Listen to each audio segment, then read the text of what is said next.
Good morning 9th class students.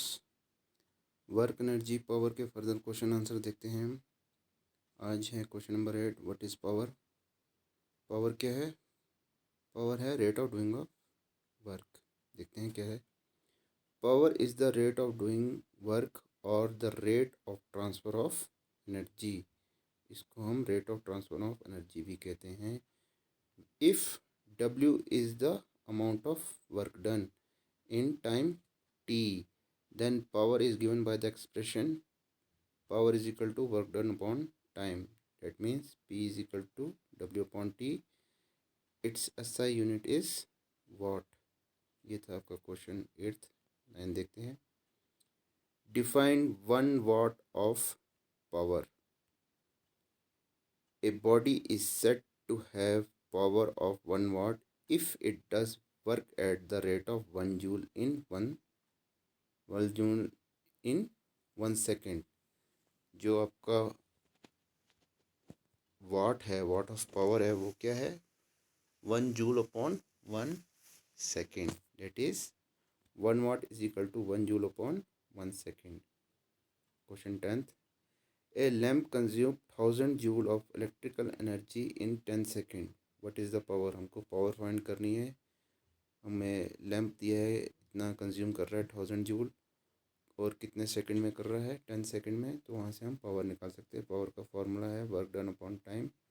Work done हमारे पास है 1000 और टाइम हमारे पास 10, जिससे हमें निकल के आता है 100 वाट। तो ये था आपका 10वां question. Define average power. Average power क्या होती है? जिसमें आपका total work done upon total time taken क्या है, देखते हैं। A body can do different amount of work in different time intervals. Hence, it is better to find average power. Average power is obtained by dividing the total amount of work done in the total time taken to do this work. Average power होता है total work done upon total time taken. Next, an object thrown at a certain angle to the ground moves in a curved path and falls back to the ground. The initial and final point of the path of the object lies on the same horizontal line. What is the work done by the force of gravity on the object? एक object है जिसको आप throw करते हो किसी certain angle पे ground की तरफ, मूव्स कर्व पार्ट, जो कि curve part, and falls back to the ground, जो कि ग्राउंड में वापस आके गिरता है। द इनिशियल और उसका final point of the object है वो क्या है? Horizontal line, same horizontal line. तो हमें क्या फाइंड करना है यहाँ पे? Gravity on the object, work done by the force of gravity on the object. जब हम ऑब्जेक्ट अपवर्ड्स में फेंकते हैं, मतलब when the object move upwards the work done by gravity is negative. Negative क्यों होती है? क्योंकि जो हमारी अर्थ की ग्रेविटेशनल फोर्स होती है वो कहाँ पे उसका होता है? React centre of the earth, क्योंकि वहाँ हमारी जो ग्रेविटेशनल फोर्स है उसको नीचे की तरफ करती है। मगर हम ऊपर की तरफ करेंगे, अपवर्ड्स डायरेक्शन में कोई चीज़ फेंकेंगे तो वो क्या है? हमारी उसको वर्क डन बाय ग्रेविटी क्या है? Negative. And when the object comes downward, और जब वो वहाँ से वापस आएगा, जो आपका ऑब्जेक्ट फेंका है, there is positive work done. तो इससे क्या पता चल रहा है कि जो हमारा वर्क डन है वो क्या है? ज़ीरो है in through out the motion. जितना ऊपर फेंका, जो नेगेटिव में फेंका, उतना ही वो पॉजिटिव में नीचे आ जाए। इनिशियल और फाइनल पॉइंट हमारे कहाँ थे? सेम एज हॉरिजॉन्टल लाइन पे। तो वहाँ क्या हमको टोटल वर्क डन मिलेगा? Zero in through out the motion. Next, A battery light A bulb describe energy change involve in the process.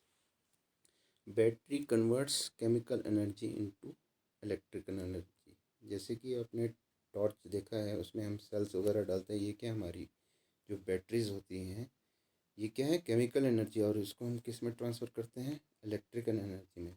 But जो इसमें इलेक्ट्रिकल एनर्जी है, जब हमको लाइट मिलती है तो वो क्या है?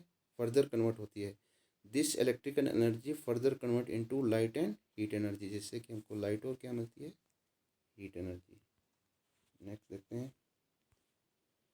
Certain force acting on a 20 kg mass change its velocity from 5 meter per second to 2 metre पर सेकेंड। इनिशियल वेलोसिटी और फाइनल वेलोसिटी आपको दी है, मास भी दिया है। Calculate the work done by the force. इसमें जो आपका वर्क डन लगेगा ये कौन सा है, काइनेटिक एनर्जी का, क्योंकि इसमें हमको इनिशियल वेलोसिटी और फाइनल वेलोसिटी गिवन है। तो मास हमको पता है 20 kg, इनिशियल वेलोसिटी 5 मीटर पर सेकेंड, फाइनल वेलोसिटी 2 मीटर पर सेकेंड। फार्मूला भी हमको पता है काइनेटिक एनर्जी का। वर्क डन जो कि है क्या, change in kinetic energy 1/2 bracket U square minus V square. तो यहाँ पे हमारे को 1/2 मास की वैल्यू 20 मल्टीप्लाई 5 का स्क्वायर माइनस 2 का स्क्वायर, 25 माइनस 4 जो कि आता है 21। तो यहाँ से हमारा क्या आया है, काइनेटिक एनर्जी 210 जूल। तो ये थे आपके क्वेश्चन आंसर्स। बाकी के क्वेश्चन आंसर हम नेक्स्ट वीडियो में करेंगे। Thank you students.